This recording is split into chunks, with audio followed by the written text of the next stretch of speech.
Hello and welcome to another episode of Driving the Classics. I'm David Mayfield and we're out here enjoying the scenery, driving around out in the country here. First of all, I want to wish everyone, all my viewers, all my patrons, Happy New Year, and I hope you had a wonderful holiday season. Here we are in 2022. It's going to be a great year, so let's make it that way. I'm dedicated and I'm committed to that, to this 2022 being a wonderful year. Well, also at the end of the year, it's no longer car show season, so there's not a lot going on, but while I was looking through some old files, I found an old episode that I had recorded at a car show out here in Central Texas, almost right before the pandemic hit. So I know we had our first three episode review in the past, and I hope you're able to watch those. And I invite you to go back and watch those again. Wow, it's bumpy out here on these old country roads. But I invite you to go back and watch them, comment on them, like them. If you haven't subscribed, I would ask that you would subscribe to the channel and ring that bell so you can get an update every time we upload a new video. But again, I'm going to call this the lost episode because this is a car show that I had recorded a while back, but it was right before COVID hit and all the pandemics and all the quarantines and everything. So, and it actually got lost in the shuffle. It got put in a different file, and I actually came across it. So, we're gonna review that. I hope you enjoy. I ask you to like it.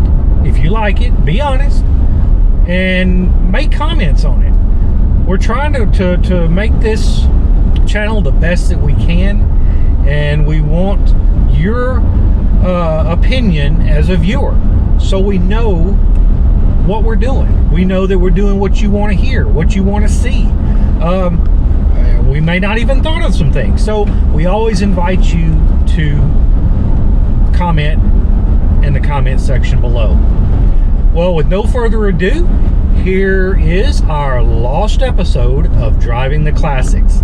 Hope you enjoy. See you at the end. Hello, and welcome to Driving the Classics. My name is David Mayfield, and we'll be delving into the classic car culture and community. We're going to be featuring some car shows. We're going to be featuring classic cars, looking at the owners, talking to the owners, getting the stories from the owners of these beautiful cars. We're also going to be talking about history and the culture and the impact it's had on this country. So today we are here with a 1988 Chevrolet Corvette. This is in the C4 edition that ran between 1984 and 1996. It ran after the long run of the C3 that ran from 1968 to 82. And this is actually my son Timothy's. This is one that he's very proud of, and we'll be talking to him also about the story behind this car and how he became a proud owner of that. But that's what we're going to do with this channel. We're going to be promoting car shows. We're going to be promoting the classic car culture and looking at how the car culture in general has impacted this country overall. So stay tuned. If you would, please subscribe. We've got links down below. We've got my contact email if you'd like to contact me on this. If you'd like your car to be featured in this. If you'd like, so we're going to be doing a lot of things dealing with the car culture, and that we hope that we can spark some interest in some folks that may not know much about it. So that's one of the main purposes of this, is to really promote this hobby. It's a wonderful hobby for families to work with, for father and sons to work on, and we hope that we can answer any questions that you may have. But again, subscribe below, and we will go in and we will see you soon. Thank you.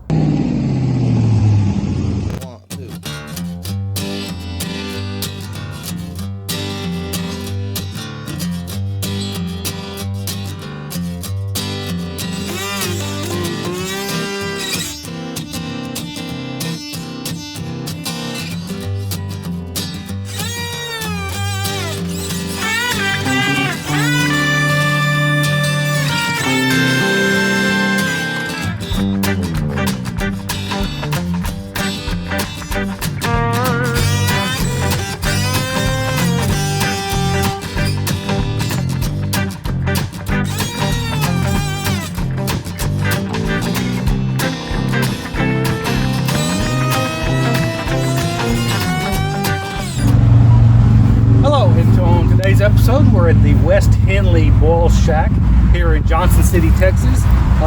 We have a good group of cars coming out, classic cars, to show off their stuff. We're going to feature a few of these. We're going to do some interviews. We're going to talk a little bit about this show, and hopefully we get some good information on some beautiful cars we have. As you can see right here, we have a very nice Oldsmobile that is one of my favorites. So we're going to hopefully talk about that a little bit. So stay tuned. Let's see what we get for you today. See you there.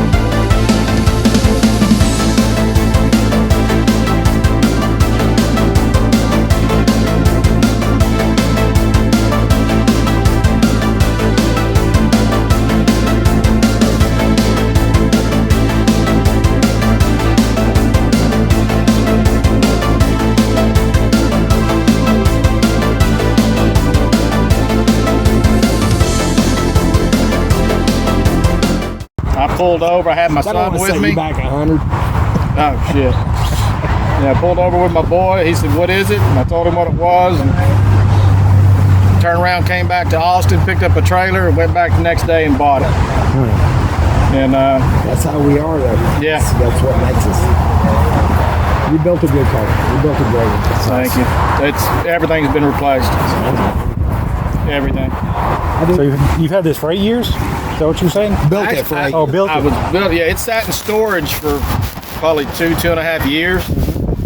And then Trey was on me to get it home, just to at least get it running. Right. So Trey and I went up to Land Passes and got it out of my dad's shop, drug it back home. It was in bad shape. I got too excited. I should have never bought it. But no, you didn't. I mean, now I'm glad I did. You saved it. I mean, the door panels. Let me show the door panels. Oh, wow. Nice. The Kim metal. That's killer work. The Kim metal on it, they had it in 64 on the dash. So we wanted to carry that, but he went through and cut it all out. And then he matched it again on the headliner.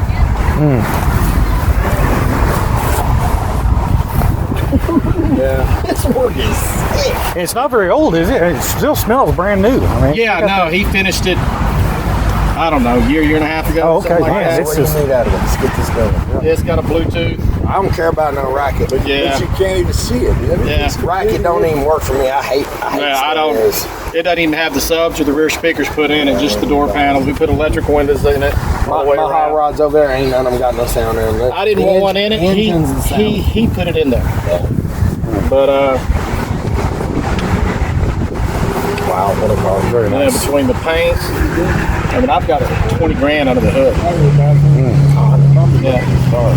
So, and I did the motor work with Trey, and I mean, I did everything else to the car. But everything's been replaced. It's brand new. No logic in anything you're talking about. Thank you. Good job. It's Thank you. beautiful.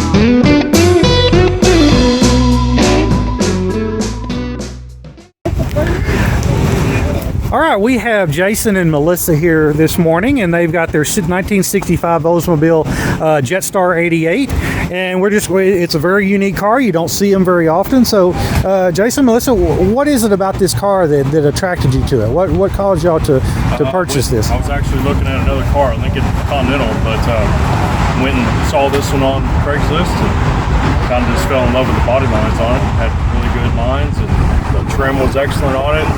I'm not an Oldsmobile guy, but I fell in love with it. So I went and looked at the Lincoln and came back to this car and ended up buying it. And how long have you had it? What's work? I would say maybe 5-6 years. 5-6 years. And what condition was it in when you purchased it? It was just had the white original paint on it. It was patina. Just had some rust on it from sitting. We bought it from the original owner. It was all original. Yeah, it was all original. Had the factory hubcaps, tires. I mean, everything on it was original.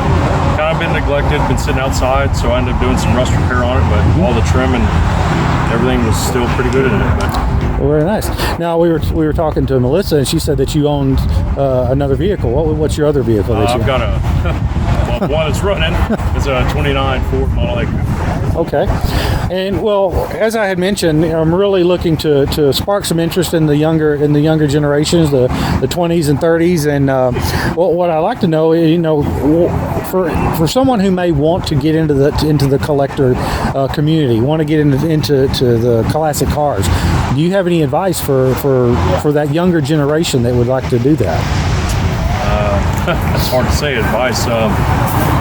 I mean, I can kind of give you my history on when I was a kid.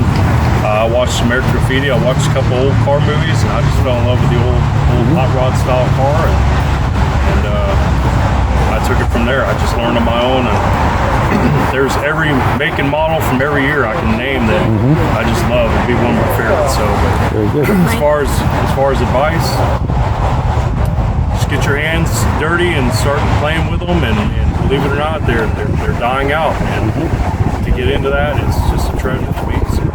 All right. Well, very good. Jason, Melissa, I really appreciate it.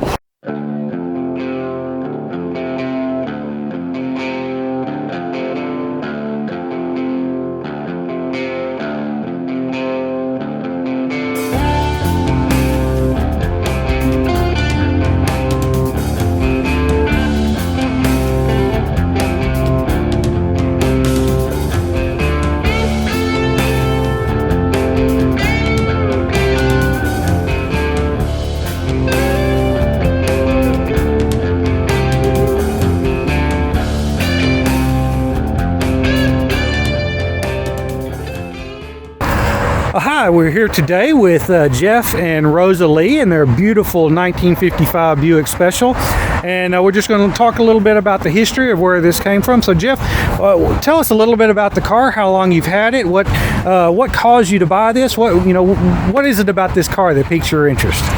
This is a 1955 Buick Special. We've had this car for 6 years. I had a 1951 Buick before this and had an engine fire, and that one burned up, and I missed it. So my wife bought me this car. I've always had my eye on the 55s. To my eye, they made the most beautiful grill General Motors ever made. 55 Buick, and it's been a 6-year project. Very nice, very nice. And Rosalie, what do you think about it? You enjoyed riding in it? You do?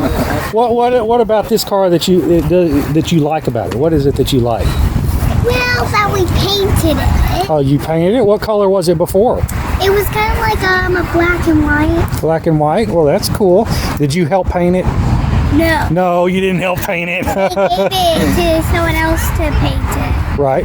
Well, Jeff, what condition was it in when you bought it? What did you have to do to it? Any restoration, It modifications? was driver quality. It looked pretty good. When we stripped it down, we realized it was a big pile of rust, and the structure of the car was rusted. So motor mounts and frame, and there's a ton of metal work. Had everything done at the Empire Garage. Right. Oh, okay. In Austin. Yeah. And they did all the metal work, the paint. We put an air ride suspension in it. You can see she's sitting low. Back up to leave. Put 3-point seatbelts in the back for this little one. Right. Pretty much something you haven't touched on this car. Well, it is a beautiful car, and I've always liked the Buick, and I've already pointed out the vents that are on the. You can always tell a Buick because of those. You can due to tell those. in 55, you know it's a special. There's only 3 holes. Right. Right. So Exactly. the Century and Roadmasters would have 4. Cool. See, because it's the base line.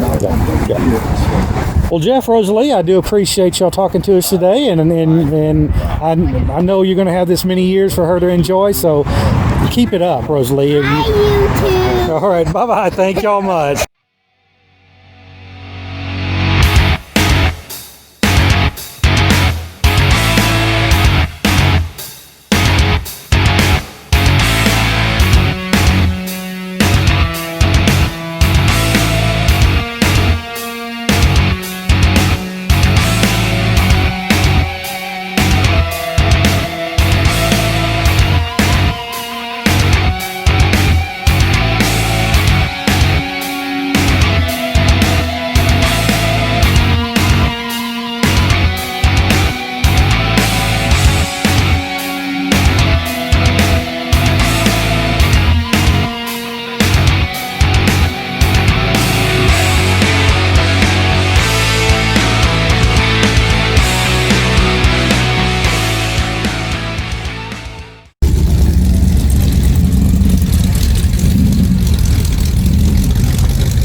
Good job, David. Oh, he loved that.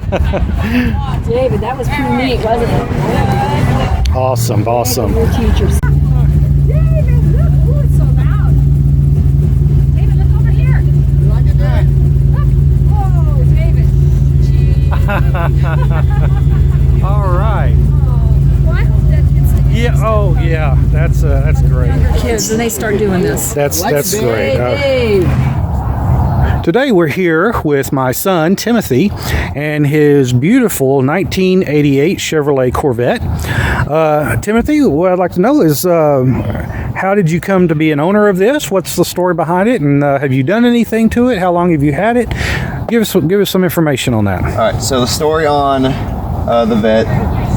I was driving my first car, which was a red 2005 Mustang, to a RTZ event very early in the morning, and as I came over a hill, there was a line of traffic stopped for a bus stop, and I hit the brakes, locked them up, and slid right into a truck. And I was very devastated in that time. That was a Wednesday, and then on a Friday night, I was, just sadly looking through cars, and I found this on Craigslist. Looked at the ad, gave it a good look over until before I showed my dad, and I'm like, "Hey, Dad, what about a Vet?" And he was like, "No, not a Corvette. You probably shouldn't get a Corvette." And then I showed him the ad, and he saw how in depth it was, and everything it was listed. So we went over the next day, and the guy was great. He was a Corvette guy himself. So we went through it with a fine-tooth comb, just looking at everything. We pulled some plugs. Did it start? It wasn't starting at the time because it was sitting in a warehouse for about 6 years, and so the gas turned to sludge and it just smelled like turpentine. But also a funny story is with the gas cap, it has a lockable gas cap, and when we got there, he did not have the key. Well, when my dad sat in the car, he opened up the cup holders and he saw a shiny thing, and that was the fuel key.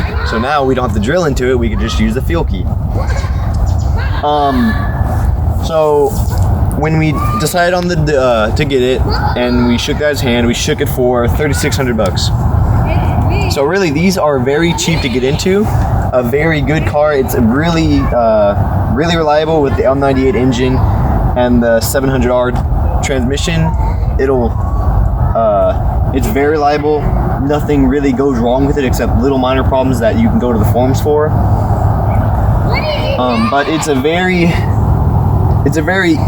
well car to drive. It is so, you don't think it's 80s when you drive it. The big 275 tires on the front and rear end, full disc brakes, analog brake systems. So it's a very well driver car for it. All right, well, very good. Have you done anything particular to it for performance, or is it pretty much stock? It's, for performance-wise, it's stock. We've just replaced almost the whole fuel system. We've done the rear brakes, redid the EGR, cleaned the plenum out. So it's pretty much just getting it back to full glory until we start putting stuff into it.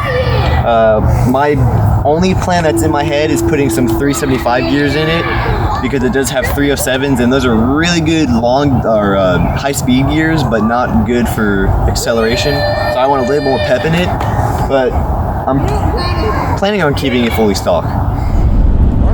Just a little side note here, we're working on some other opportunities dealing with the classic car culture. I'm not going to release that right now, but again, we're looking at other options, other ways that we can involve ourselves in the classic car community. Possibly get some more opportunities for the average ordinary guy to get his hands on a classic car. So stay tuned. When that happens, if it does, we will definitely let you know, and I will have regular updates once we make that decision on where we're going to go with this. So stay tuned, and we'll see where it goes. Well, that was our lost episode, and I hope you enjoyed it. Again, if you liked it, I ask that you hit that like button, hit the subscribe button, and ring that bell so you can get updates anytime we upload a new video. I hope you enjoyed it. I want your feedback. I want your comments, because we want to build this channel for you, the viewers. For all those people out there who love classic cars, who love the community, who loves the hobby, and to spark that interest in the younger generations. Because once these cars are gone, they're gone. There's not going to be anyone rebuilding them. So let's build this community. Let's build this hobby. It's a wonderful hobby to be in. We look forward to having more episodes coming up. Once the season starts, there's going to be a few things. Also, watch my shorts. I post shorts ever so often. It's just a little bit interesting videos, some short videos showing classic cars and just having a little fun. So thank you for watching Driving the Classics, and I will always invite you to drive your passion. See you next time.